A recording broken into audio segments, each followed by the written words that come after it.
Ya está terminando la conexión. Perfecto. Voy a hacer una revisión.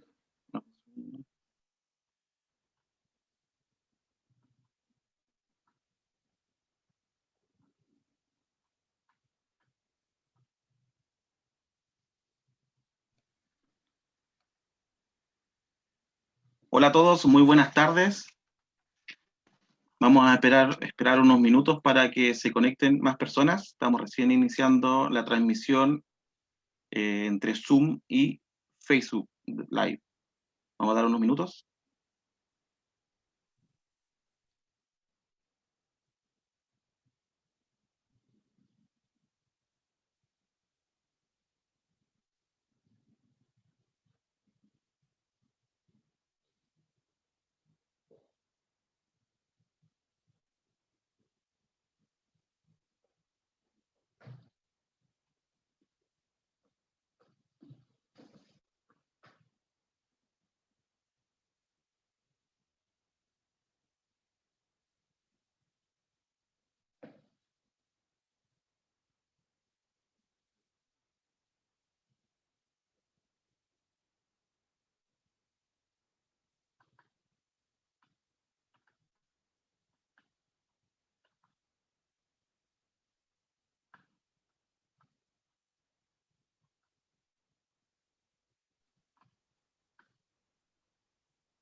Ya.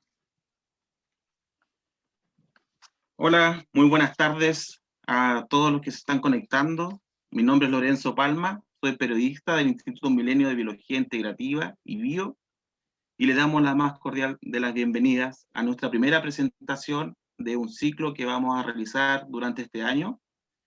El objetivo de transmitir a través de Facebook es que podamos acercar la ciencia que realizan nuestros investigadores e investigadoras e ir contando cómo van surgiendo algunos descubrimientos, algunos hallazgos de la ciencia que está realizando hoy día en el país. Para comenzar este ciclo de entrevistas y de conversación, tenemos un invitado especial, ya lo pueden ver ahí en el afiche, que nos trae un interesante tema que viene de la mano con una publicación académica en una revista de alto impacto. El nombre es Dr. José Esteves, él es profesor titular de la Universidad Andrés Bello, investigador principal del Consejo Nacional de Investigaciones Científicas y Técnicas, CONICET, que es el símil a ANIT en Argentina. Es egresado de la carrera de licenciatura en Ciencias Biológicas con orientación en Botánica de la Facultad de Ciencias Naturales de la Universidad de La Plata y es doctor en Ciencias Biológicas de la Facultad de Ciencias Exactas de la Universidad de Buenos Aires. Su postdoctorado lo desarrolló nada menos que la Universidad de Stanford, ha dirigido distintos grupos de investigación y desde el año 2020 es investigador adjunto del Instituto Milenio de Biología Integrativa y Bio. También actualmente es jefe de laboratorio en el Centro de Biotecnología Vegetal de la Universidad Andrés Bello. Él nos va a contar en detalle su línea de investigación y su último trabajo y los trabajos que está desarrollando actualmente, pero tiene un enfoque que está dirigido a bases moleculares de regulación del tamaño celular en células vegetales. Y el día de hoy vamos a conversar y vamos a responder la pregunta que está en el afiche de cómo se expresan los genes para determinar el tamaño de las raíces de las plantas. La modalidad de esta presentación van a ser entre 15 y 20 minutos, donde el doctor Esteves nos va a, a comunicar y acercar su trabajo científico y vamos a dar el paso a preguntas. Yo preparé algunas consultas para que podamos explicar de la mejor manera su línea de trabajo y sus publicaciones académicas y dejamos abierto el muro en Facebook para que puedan presentar sus dudas, comentarios y lo vamos a ir leyendo durante la conversación. Le doy la más cordial de las bienvenidas y le dejo la palabra para que comencemos esta presentación.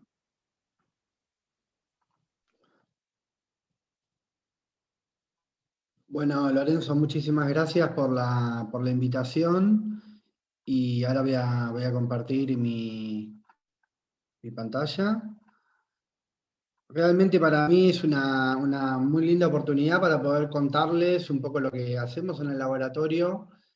Y por eso dividí la charla como en dos partes. En la primera les voy a contar por qué estudiamos las plantas y por qué considero que es un tema apasionante. Y en la segunda parte les voy a contar cómo hacemos para estudiarlas y finalmente algunos de los resultados que obtuvimos en las últimas publicaciones del laboratorio. Como les contó Lorenzo, yo trabajo en el Centro de Biotecnología Vegetal de la UNAV y también soy investigador adjunto del Instituto Milenio de Biología Integrativa, IBIO, y también de la Fundación Instituto Leluar, CONICET en Argentina. Entonces vamos a empezar con la primera parte de la charla, y es ¿por qué estudiamos las plantas? Nosotros, los biólogos vegetales, consideramos que las plantas son organismos fascinantes, ya que pueden llegar a ser de los organismos más grandes que habitan el planeta Tierra. Por ejemplo, puede haber árboles que puedan llegar a 100 metros o más de altura.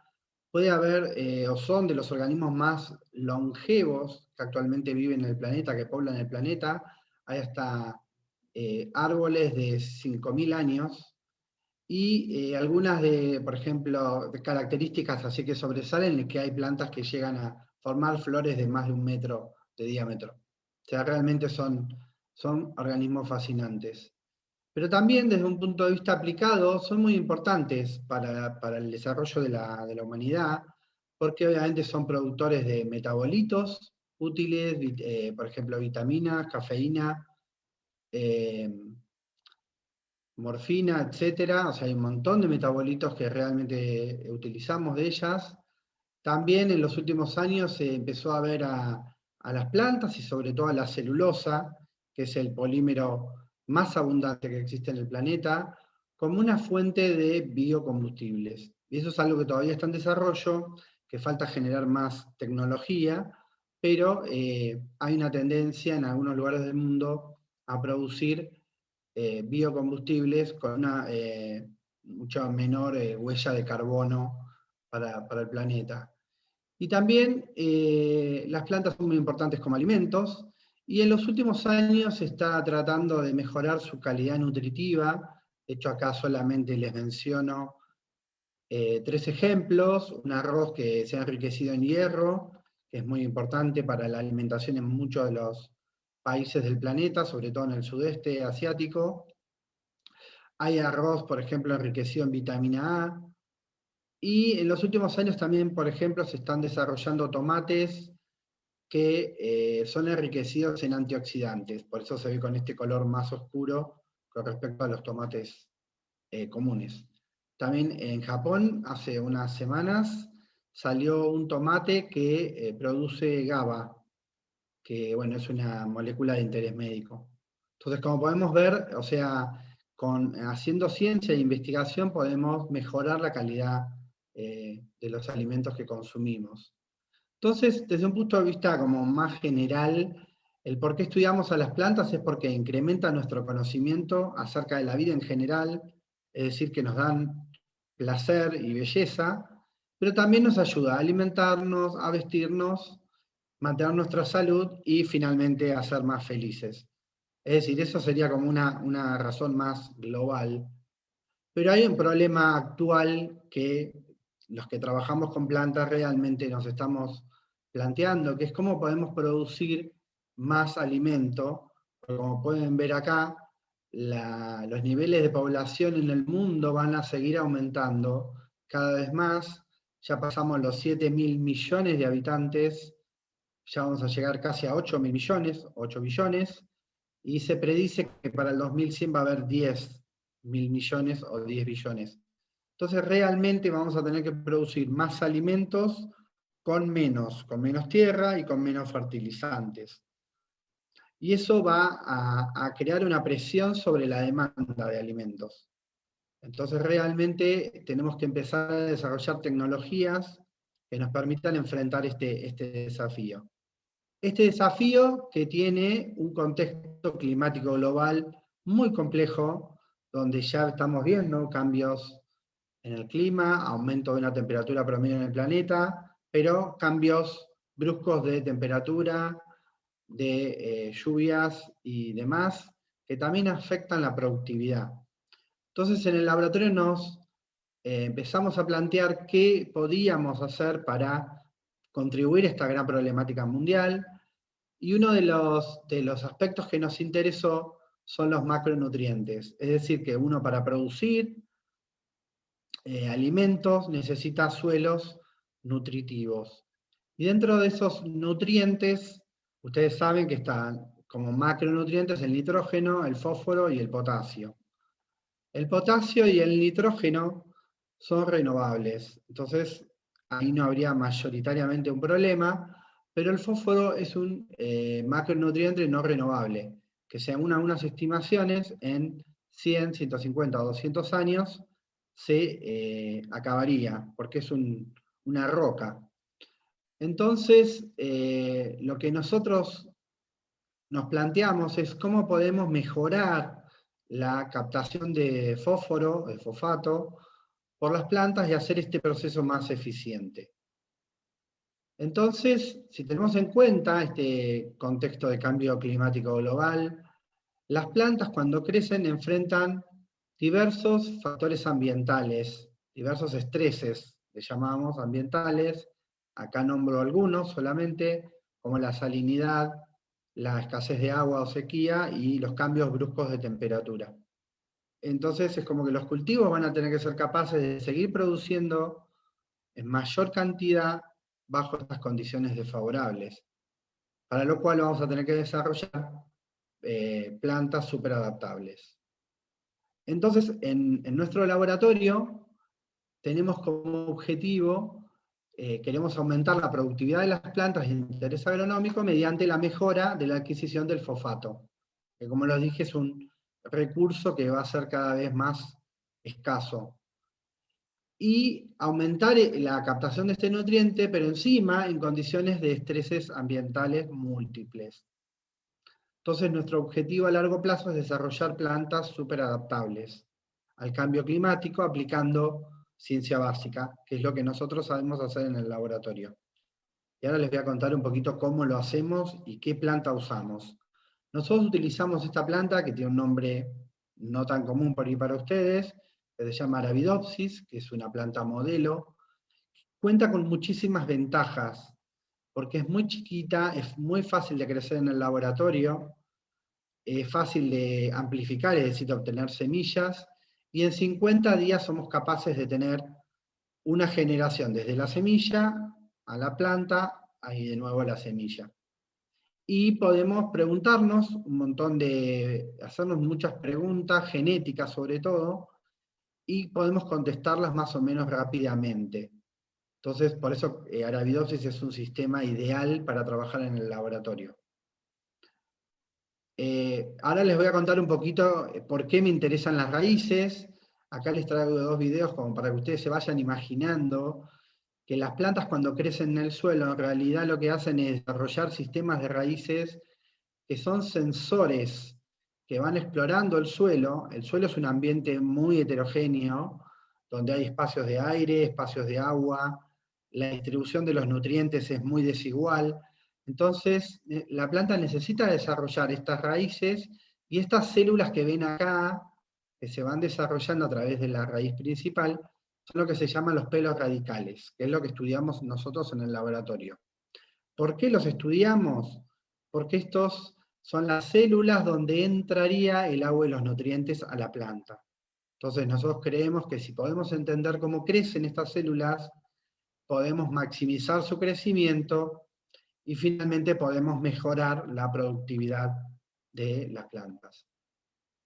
Entonces una de las preguntas que nos hacemos en el laboratorio es cómo hacen estas células, o la raíz en general, para integrar las señales que vienen del medio ambiente versus las señales que ya trae la planta. Entonces, ahí hay un montón de procesos biológicos que pasan, y bueno, eso es lo que nosotros estudiamos en el laboratorio.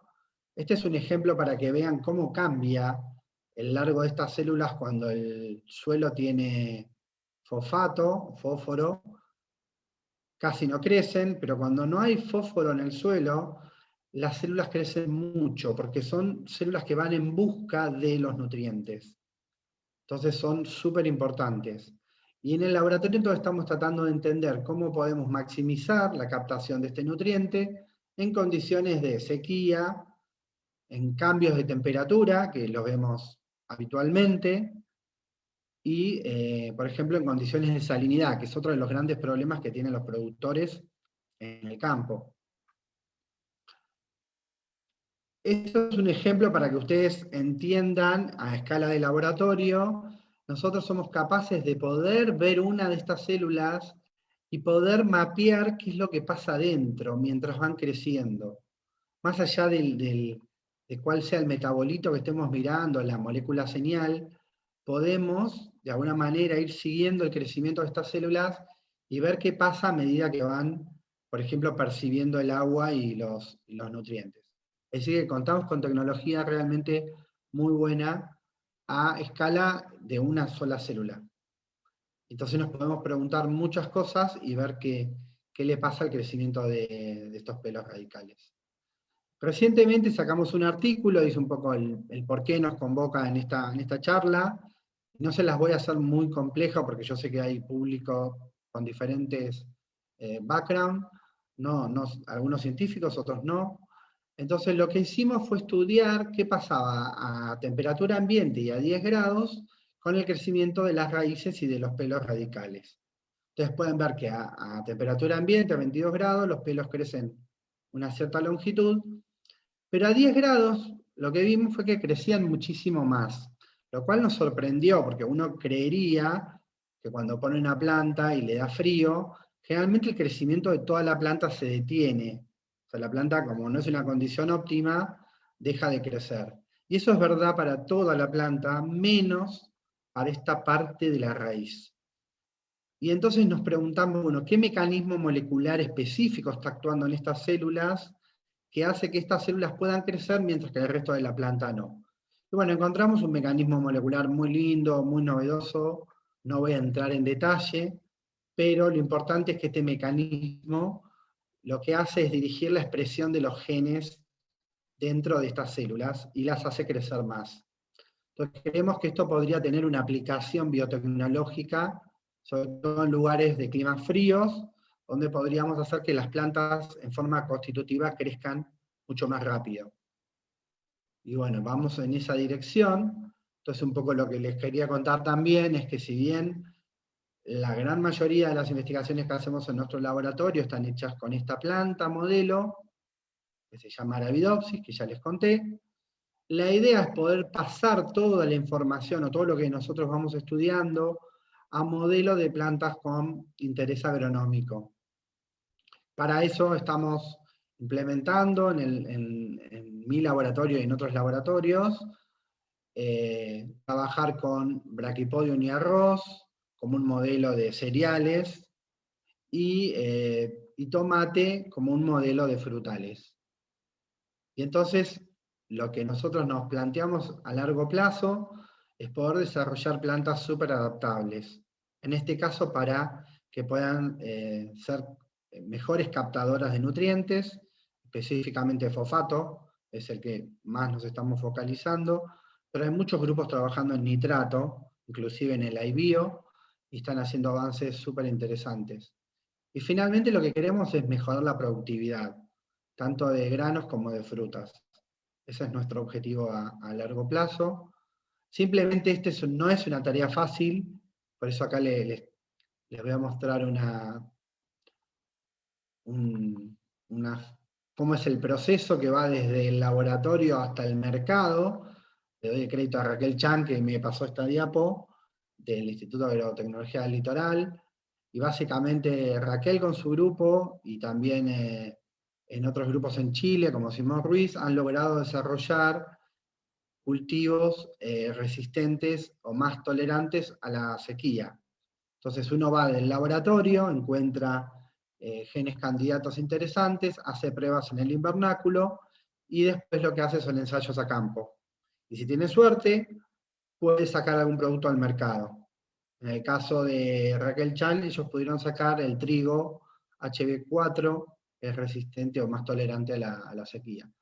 Pero sin ciencia básica no hay forma de llegar a nuevos productos. Entonces creo que es muy importante apoyar nuestras investigaciones y todas las investigaciones que se están haciendo en Chile y en Argentina en biología vegetal y biotecnología vegetal, porque es el futuro de la biotecnología. O sea, realmente con las técnicas nuevas de edición génica,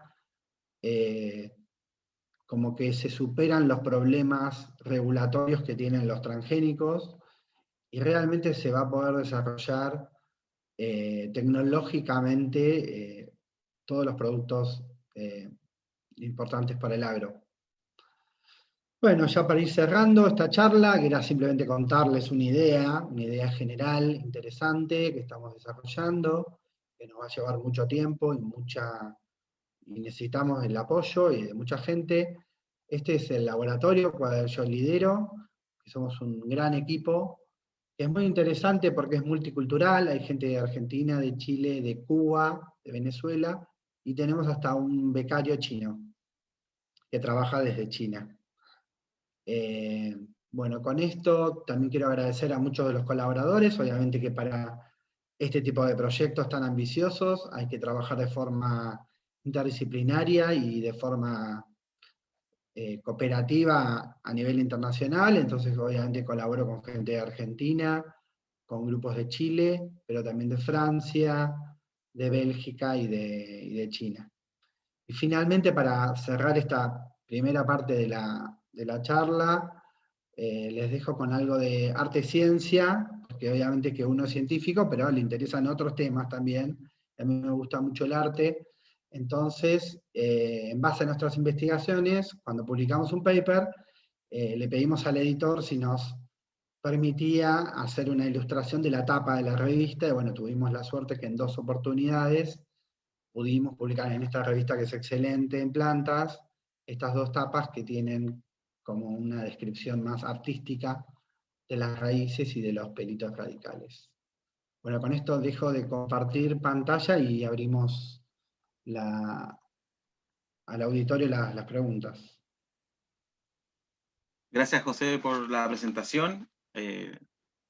Reconozco que fuiste bastante claro, así que se agradece eso. Como tú bien decías, hay público que está vinculado a la ciencia y otro que le interesa tener mayor información de lo que se está realizando en investigación en el país.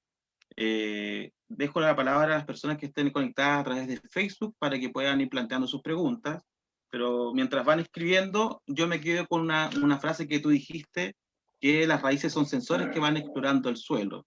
Y ese suelo, como tú bien decías, está afectado por los cambios de temperatura, frío o más cálido, la salinidad y la sequía. Y como para iniciar la conversación, me gustaría saber si hay algún estudio o tu grupo de trabajo ha determinado qué le afecta más a las raíces en cuanto al crecimiento. Los cambios de temperatura, la sequía o la salinidad, o más bien el conjunto de eso. Cuéntanos un poco qué en relación a ese tema.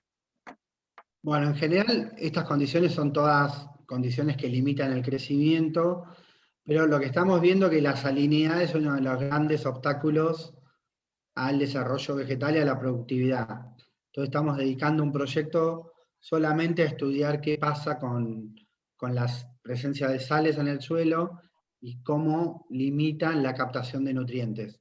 Pero bueno, es un proyecto nuevo que estamos iniciando y que todavía no entendemos bien a nivel molecular cómo pasa que la sal no deja que las células crezcan y sobre todo cómo podemos bypassear ese problema y encontrar soluciones, ¿no? Que sería lo más interesante.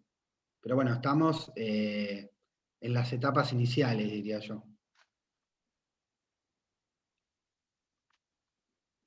Súper, ahí ya sabemos que ya se está desarrollando investigación en otro aspecto. Daniel Eduardo Barros felicita, muy interesante, dice la presentación, y sobre todo las imágenes obtenidas de las raíces creciendo. ¿La planta crece en hidroponía o suelo? Pregunta en relación al estudio que nos contaba. Bueno, nosotros la mayoría del estudio lo hacemos en medio agarizado con agar-agar, que es un medio gelificante, porque podemos controlar muy bien las condiciones del medio, pero vamos a empezar a trabajar también con suelo, tanto en maceta como en un futuro en invernáculo y en campo. Así que sí, la idea es pasar de un medio de laboratorio a un medio más realista, ¿no? Tú lo contabas en tu presentación, pero ¿qué efectos directos tienen las bajas temperaturas? En este caso, pudieron llegar que bajando la temperatura crecían mucho más, pero si pasan o baja mucho más allá la temperatura, ¿qué efectos tienen directo a las raíces? Bueno, lo que nosotros vimos que las raíces crecen más a baja temperatura, en realidad, después descubrimos que en realidad no es por la temperatura, sino es porque la movilidad de los nutrientes baja mucho. Entonces, como los nutrientes no se mueven en el suelo, los pelos radicales y las raíces salen en busca de los nutrientes, al menos a 10 grados.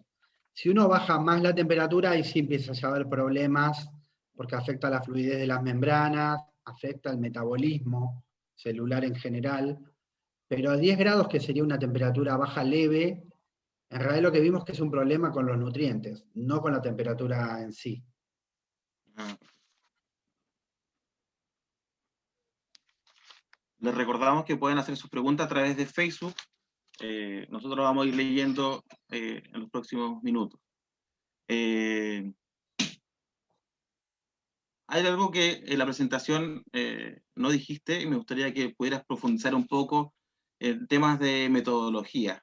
Sé que utilizaron herramientas genéticas y bioquímicas. ¿Podrías contarnos un poco más en detalle cómo se realizó? Que eso también es súper interesante dentro de la publicación, que a todo esto le vamos a dejar el vínculo para que la puedan descargar y leer. Bueno, o sea, nosotros cuando estudiamos para entender un proceso determinado, generalmente lo que hacemos es mutar genes candidatos para que esos genes no se puedan expresar, o generamos plantas que expresen, por ejemplo, una proteína en cantidades mucho más elevadas de lo normal, que nosotros llamamos sobreexpresante. Entonces, utilizando mutantes y sobreexpresantes, nosotros podemos ver qué efecto le causa eso a la planta, y de esa manera podemos empezar a entender la función que cumplen esos genes en determinado proceso fisiológico. Pero digamos que la aproximación genética es esa, es interrumpir un gen o expresarlo en niveles mucho más altos. Y de esa manera poder entender, después recapitular y poder entender la función de esos genes en particular. Ustedes tengan, digamos, como concepto que el genoma de una planta tiene 30.000 genes. Entonces todavía hay muchos de los genes de esa planta que no entendemos la función. Entonces, bueno, lo que vamos es estudiando uno a uno o por grupos, según la similitud de secuencia. Otra consulta que va en relación a lo que decías de los genes. En este estudio fue muy importante la secuenciación de genoma. ¿Podrías profundizar un poco en ese aspecto? Bueno, por eso les contaba que utilizamos a la Arabidopsis como planta modelo, porque tenemos secuenciado todo su genoma. Sabemos que hay unos 24.000 genes aproximadamente en Arabidopsis, tenemos la secuencia, y lo más importante es que tenemos una librería de semillas donde cada uno de esos genes está mutado. Entonces uno puede pedir los genes de interés en un lugar en Estados Unidos o en Europa, y te mandan ya el mutante que no expresa ese gen particular, no expresa esa proteína. Entonces es muy interesante porque es una herramienta muy poderosa a la hora de plantear una hipótesis y entender la función. Si tuviéramos que hacer esto con maíz o con tomate, demoraríamos años, 5 años o 10 años, mientras que en Arabidopsis tal vez en 1 o 2 años se pueda hacer. O sea, es una muy buena herramienta como prueba de concepto. Bueno, tú en la presentación decías, comentabas un poco de la importancia de Arabidopsis y por qué todos los investigadores la utilizan. En 50 días ya es posible observar el crecimiento completo y hacer análisis. Que eso igual para la gente que no está vinculada al mundo de las ciencias, se pregunta cuando ve las noticias por qué siempre trabajan con la misma planta, no utilizan otra. Es como Si pensáramos en el crecimiento de una alerce, por ejemplo, en comparación con esta planta, tardaría años en poder hacerse estos mismos estudios. Bueno, ¿qué mecanismos moleculares operan en las raíces, específicamente cubriendo el tema de las bajas temperaturas? Bueno, nosotros descubrimos que hay lo que se denominan RNA largos no codificantes, que son RNAs que en vez de convertirse en proteínas, son moléculas que lo que hacen es modificar la expresión de genes, y eso fue algo bastante novedoso. Este fue un trabajo que hicimos en colaboración con un experto en RNA largos no codificantes, porque es un tema muy nuevito, Federico Ariel, que es el que nos ayudó en este tema, y bueno, trabajamos a la par los dos, y vimos que este RNA largo no codificante, que se llama Apolo, es el nombre que ya tenía, lo que hace es modificar unas proteínas que se llaman factores de transcripción, que son como los reguladores maestros de la expresión génica. Entonces, eso fue un mecanismo, digamos, bastante novedoso que encontramos nosotros, que operan específicamente en los pelos, ¿no? En los pelos radicales. Hay otra pregunta de Eleonora Campos. Bueno, te felicita por la presentación y respecto a las plantas súper adaptables, podrían desarrollarse también como herramienta de bioremediación para captar contaminantes del suelo. ¿Hay algún aspecto de eso que dice Eleonora que estén trabajando, que tú veas posibilidad de desarrollo? Bueno, gracias Eleonora por la pregunta. Sí, desde ya. De hecho, tiene que ver también con la salinidad, porque cuando la raíz crece, por ejemplo, en contacto con metales pesados o en contacto con sales, la pared celular actúa como una esponja que absorbe tanto las sales como los metales pesados. Así que se podría, por bioingeniería genética, modificar la pared celular para que todavía sea más absorbente de los metales pesados, y de esa manera usarlas como agentes de bioremediación. De hecho, hay algunos lugares en el mundo que están utilizando esa estrategia. Perfecto. Hay otra pregunta de Teresa María Girardo. Dice, quisiera saber por qué la importancia del fosfato y nitrato, por qué se centra en eso. Hermosa presentación y el arte también. Bueno, tanto el fosfato como el nitrato son macronutrientes que, si no están presentes o están en muy bajas cantidades, la planta no puede crecer.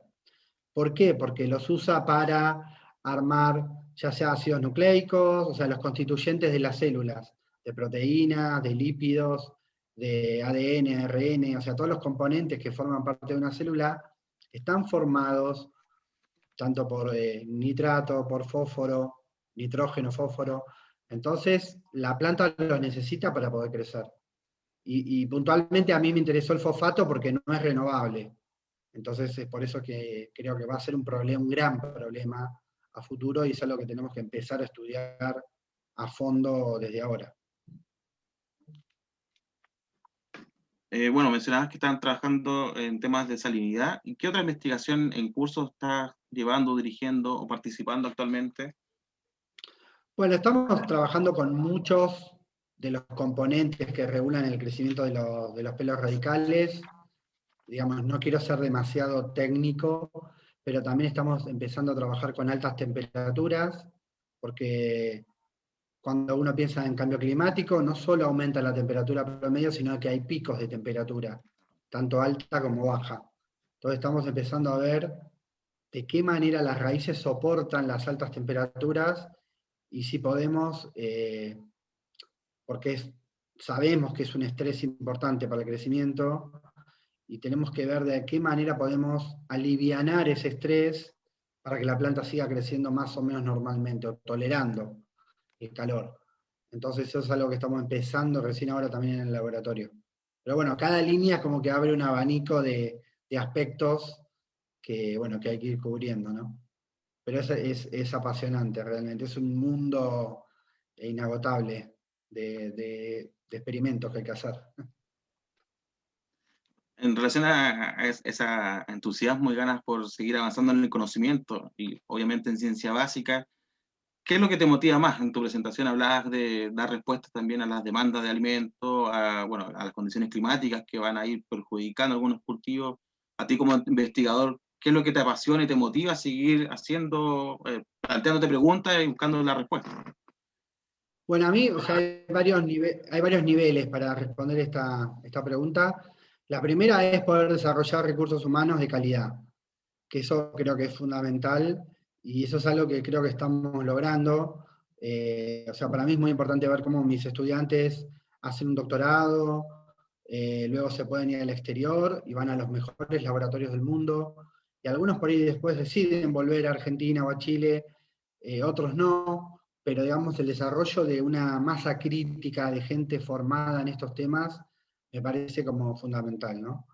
Después, más en el día a día, creo que ir al laboratorio y trabajar en ciencia es muy motivante porque cada día es diferente al anterior, es como, o sea, nosotros los científicos es como que tenemos una curiosidad inagotable, es como que continuamente nos estamos preguntando cosas, y obviamente que en realidad la mayoría de las veces no tenemos la respuesta, pero eso es lo que hace que nuestro trabajo para nosotros sea apasionante.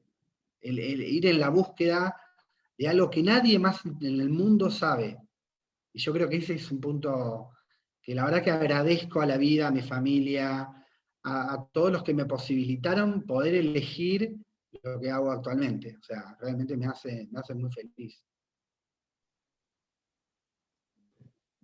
Eh, en relación, bueno, a la motivación y a todas las dificultades que están sucediendo en los laboratorios por el tema de la pandemia, eh, como tú llevas tiempo dirigiendo equipos de investigación, ¿qué le podrías decir a los estudiantes que están en la mitad de un proceso de tesis, de una investigación, están comenzando a hacer su línea de trabajo y se enfrentan a un proceso de pandemia que sabemos ha cerrado laboratorios, ha restringido los ingresos a los mismos?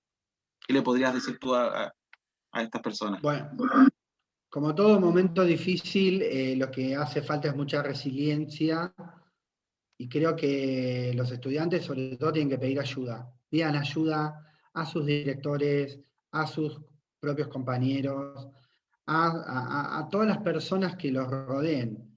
Si no entienden un tema, traten de aprovechar el trabajo remoto para leer, para hacer un trabajo por ahí más intelectual.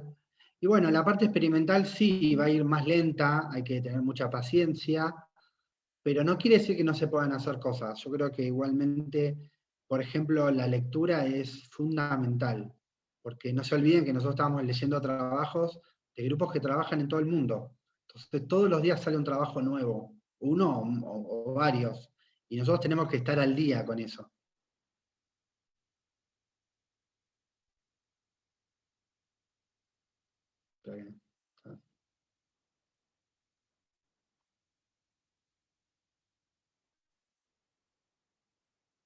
Espera que está silenciado, Lorenzo. Ay, sí. A ver, estaba con la pantalla de los mensajes. Vuelvo a leerla. Tomás Cáceres dice, o pregunta, ¿el crecimiento de los pelos es parejo durante el día? Es decir, ¿crece más durante la noche o durante el día? Bueno, en nuestros experimentos hacemos los ensayos con luz continua, pero obviamente que la luz es un factor que afecta al crecimiento y sí, crecen más de día que de noche. Cuando hay menos luz, la planta crece menos, en el caso de los pelos. Porque eso, discúlpame, eso también tiene que ver con los ritmos biológicos o circadianos que controlan mucho de los procesos de desarrollo de las plantas. Bueno, los ritmos circadianos, vamos a estar conversando pronto también. Varios investigadores del IBIO trabajan esos temas. Y hace poco, bueno, pueden revisar el sitio web ibio.cl. Hay algunas informaciones recientes, sobre todo por el cambio de hora, que también tiene consecuencias en las personas. Así que los invito a que revisen y que estén atentos a las próximas presentaciones que se vienen. Acierillo pregunta, parte felicitando a José, a todos les gustó la presentación, todo muy claro.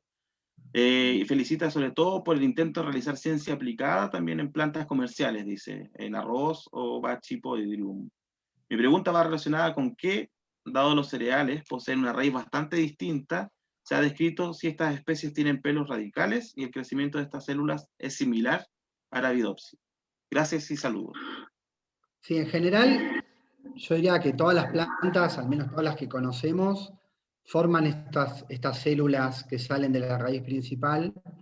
Puede haber algunas diferencias entre Arabidopsis y las monocotiledóneas, los cereales, pero en términos generales se ha visto que los mecanismos son parecidos. Es decir, que cualquier investigación en Arabidopsis la vamos a poder aplicar en la mejora, por ejemplo, del crecimiento de los pelos radicales en cultivos. Súper.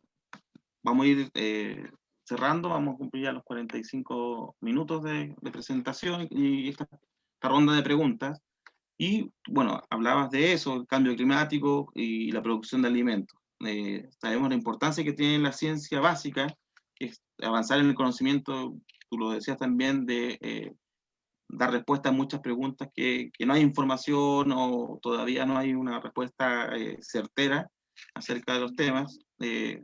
¿Cómo tú ves que esto puede ser el punto de partida para solucionar temas de producción de alimentos y cuáles crees tú que van a tener mayores avances en el corto plazo? ¿Qué tipo de alimentos? Bueno, en el caso nuestro, nosotros hemos identificado ya al menos 10 genes importantes para el crecimiento de los pelos radicales. Nuestra idea es empezar a ver de editar genéticamente estos genes en arroz, sobre todo, que es la planta que tenemos más a mano para poder editar, y ver si podemos tener un impacto positivo en la productividad y en el crecimiento. Pero bueno, hay otros laboratorios trabajando con frutales y, por ejemplo, y el aumento de carotenoides, de pigmentos. Hay gente trabajando en trigo, en otras, hay muchos grupos trabajando en diferentes cultivos. Así que yo creo que va a ser fundamental poder generar desde el sur, desde Latinoamérica, este tipo de conocimiento, este tipo de aplicaciones desde acá. No esperar a que vengan soluciones desde Europa, China o Estados Unidos. Yo creo que ahí está un punto crucial, estratégico. Bueno, parte del trabajo colaborativo es lo que ha funcionado en estos tiempos de pandemia y tu trabajo entre Argentina y Chile da muestra de ellos con esta publicación y avance en el conocimiento. Te saludan desde Barcelona, Yumi Cato Ferreira. Muy, muy interesante, felicidades, saludas desde allá. Te dejo la palabra para que te puedas despedir de todas las personas que nos acompañaron durante esta presentación. A 44 minutos ya del inicio, para los que quieran o se perdieron alguna parte de esta conversación, pueden revisar el Facebook, va a estar ahí, y posteriormente en nuestro sitio web. José, te dejo la palabra para que te puedas despedir o dar un mensaje también a los que nos escuchan. Bueno, yo primero quiero agradecerle a toda la gente que se hizo un hueco en su día o en su tarde para escuchar un poco de ciencia y de por qué es importante estudiar las plantas. Te quiero agradecer mucho a vos, Lorenzo, por haber organizado esta conversación. Muy interesante la dinámica, aparte con preguntas del público, me parece muy bueno. Y bueno, la posibilidad de estar en IBIO, en el Instituto Milenio de Biología Integrativa, junto con el Centro de Biotecnología Vegetal de la UNAV y la Fundación Instituto Leloir, realmente tengo que agradecerles a las tres instituciones por todo el apoyo que me dan. Y nada, que necesitamos más ciencia. Simplemente, si queremos solucionar los problemas que tenemos, que cada vez van a ser más, tenemos que invertir en ciencia. Y creo que eso es de lo que nosotros tenemos que hacerle llegar a los que nos gobiernan. Y eso es un concepto muy importante. Y bueno, Bueno, con José, esto me despido. gracias, José, por tu participación y el esfuerzo también de comunicar de manera sencilla investigaciones que son súper complejas, súper específicas y que el llamado es para que, bueno, los investigadores siempre hagan este trabajo, ojalá de acercar su conocimiento a las personas. Sí. Y me faltó agradecer a todo mi laboratorio, a todo mi equipo que me apoya, que la verdad hay gente joven, súper talentosa, súper inteligente, con muchísima motivación, así que yo sin ellos yo no podría hacer nada, así que realmente les quiero agradecer a todos. Gracias, José. Vamos a dejar la transmisión hasta aquí. Le agradezco a todos los que se sumaron a esta transmisión. Esta es una actividad organizada por el Instituto Milenio de Biología Integrativa y que vamos a mantener durante este año. Hay interesantes investigaciones que se están desarrollando dentro del instituto. Trabajamos con levadura y cerveza, monito del monte, distintos hongos, con la importancia de la luz, etcétera. Hay un abanico grande de temas y que iremos presentando a través de nuestro Facebook. Esperemos que los que se sumaron hoy día también estén en las siguientes presentaciones y que pueden dejar su comentario, dejar alguna consulta, la iremos respondiendo durante la semana. Y si tienen un tema en particular que les gustaría que se aborde, pueden visitar la página web ibio.cl, donde hay mayor información y van a poder conocer a todo el equipo de investigación que está trabajando, desde pregrado hasta posgrado, investigadores adjuntos y asociados. Sería todo por hoy. Le agradezco a todos los que se conectaron y queda el video disponible para que lo puedan compartir y ver nuevamente. Muchas gracias. Que estén muy bien.